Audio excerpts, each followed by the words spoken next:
Assalamualaikum warahmatullahi wabarakatuh. Sampurasun.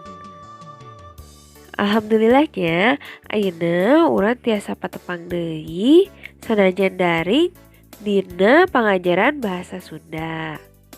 Nah, ayeuna mah urang lebet kana materi anyar nyaeta materi sisindiran.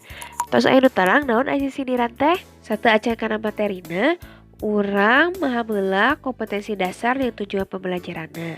Kompetensi dasar anu kahiji nyaeta memahami dan mengidentifikasi bentuk, struktur teks, aspek kebahasaan, dan fungsi sosial puisi sisindiran. Anu kadua, mengekspresikan sisindiran dalam bentuk tulisan dan lisan. Misalnya melalui poster, meme, atau tempat sindir dengan memperhatikan struktur, ekspresi, dan lentong kalimat. Nah, ari tujuan pembelajarannya, setelah selesai mempelajari materi pada bagian ini, peserta didik diharapkan dapat memahami dan mengidentifikasi fungsi sosial, struktur, dan unsur kebahasaan, serta mengekspresikan sisindiran dalam bentuk tulisan dan lisan. Ayeuna urang mikawan heula sisindiran. Naon sih ari sisindiran? Sisindiran asalna tina kecap sindir. Anu hartina omongan atau caritaan anu dibalibirkeun henteu togmol. Dina sisindiran teh eusi atawa maksud anu dikedalkeun teh dibungkus ku cangkang. Wangun sisindiran teh kauger ku purwakanti, jumlah engang dina unggal pada lisan jeung jumlah pada lisan dina unggal padana.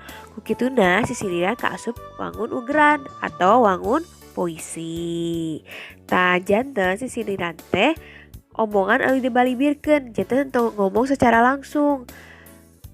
Matak disebut sisindiran oge. Nah, sisindiran teh dibagi jadi tilu. Anu kahiji aya paparikan, anu kadua aya rarakitan, jeung anu katilu aya wawangsalan. Nah, lamun ditilik tina eusina, rarakitan jeung paparikan teh bisa dipasing-pasing jadi tilu golongan. Anu kahiji aya silih asih, anu kadua aya piwuruk, jeung anu katilu aya sesebred. Sesebred teh sisindiran anu eusina teh lucu atawa banyol. Nah, ayeuna ibu bade ngajelaskeun heula naon ari sapada, sapada lisan, jeung engang. Nah, dina sisindiran teh diwangun ku sapada. Dina sapada teh aya opat pada lisan. Jeung dina sapada lisan teh diwangun dina sababaraha engang. Biasa nama 8 engang. Kumaha lieur teu? Tah, ayeuna ku ibu bade diterangkeun nya. Ari sapada mah sami sareng saparagraf atanapi opat pada lisan. Tah, anu opat ngajajar ka handap eta disebutna sapada. Ari sapada lisanna mah nyaeta sakalimahna. Misalna, lamun hayang ulin beurang, tah eta kalebet kana sapada lisan. Nah, teras dua pada lisan di luhur eta kaasup cangkang. Nah, dua pada lisan di handapna kaasup kana eusi. Gitu. Nah, ayeuna mah urang nyoba ngitung engang. Engang teh sami sareng jumlah suku kata. Nah, misal dina pada lisan kahiji aya lamun hayang ulin beurang. Tah, cara ngitungna teh dihitung per suku katana. Misal la, mut, ha, yang, ulin, beurang. Tah, eta aya sabaraha? Aya 8 engang. Tah, kahandapna ge sami sapertos kitu, janten dihitung jumlah suku katana. Kadenya ulah lepap.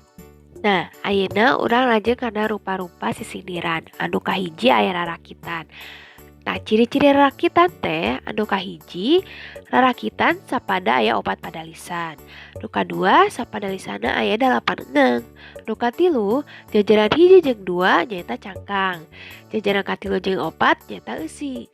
Nu kalima tungtung sorana sarua atawa murwakanti. Nah disebut rarakitan kusabab kecap di awal dina pada lisan kahiji cangkang sarua jeung kecap mimiti dina pada lisan kahiji. Nah, sakan leuwih wanoh atau leuwih apal atau leuwih maham tiasa ditinggali tina contohna. Nah, ieu mangrupa contoh sisindiran rakitan.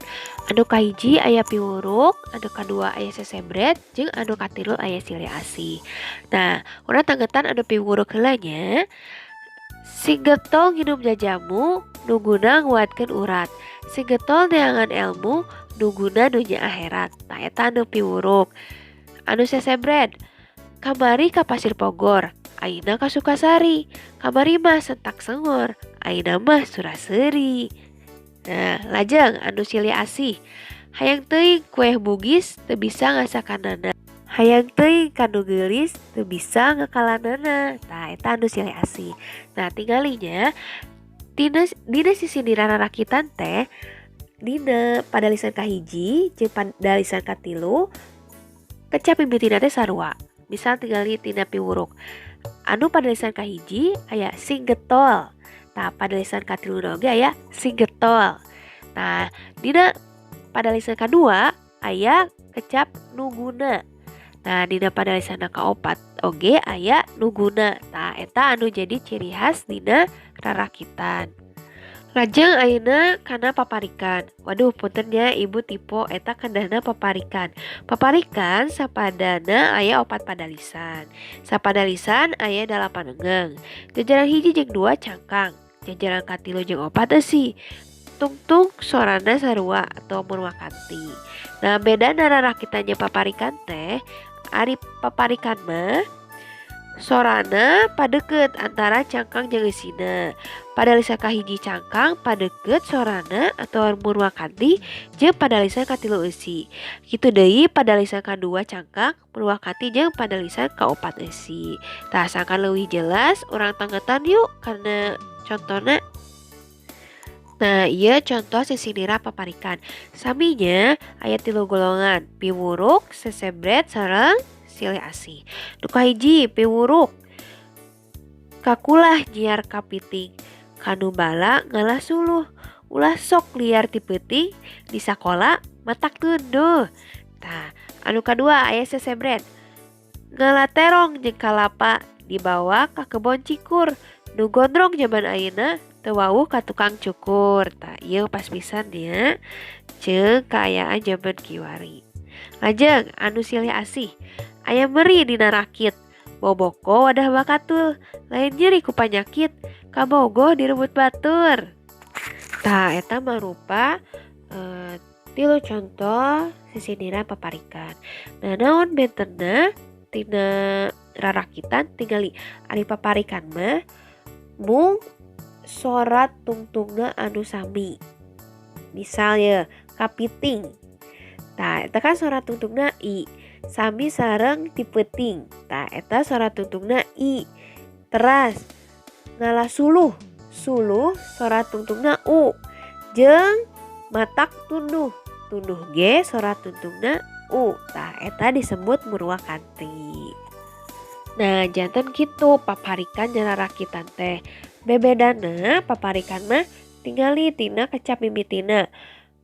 Eta biasa sok sami. Misalnya dina padalisan kahiji jeung padalisan katilu eta saminya hayang teuing jeung padalisan katilu jeung padalisan kaopat oge sami. Teu bisa atau jeung teu bisa. Ari rarakitan mah tungtung sorana anu sarua. Misalnya aya meuri dina rakit. Eta tungtung sorana i. Boboko wadah bakatul tungtung sorana u. Lain nyeri ku panyakit. Tah, eta tungtung sorana i. Kabogo direbut batur. Nah, eta tungtung sorana u. Tah, eta nya anu ngabentenkeun teh anu di bold ku ibu. Nah, kanggo minggu ayeuna mah mung sakitunya ayeuna urang cobian latihan jieun hiji contoh paparikan jeung rarakitan. Lamun atos tiasa dikirim ka WA ibu. Hatur nuhun, wilujeng ngerjakeun tetep semangat. Ulah hilap nganggo masker jeung wasuh pandanganna.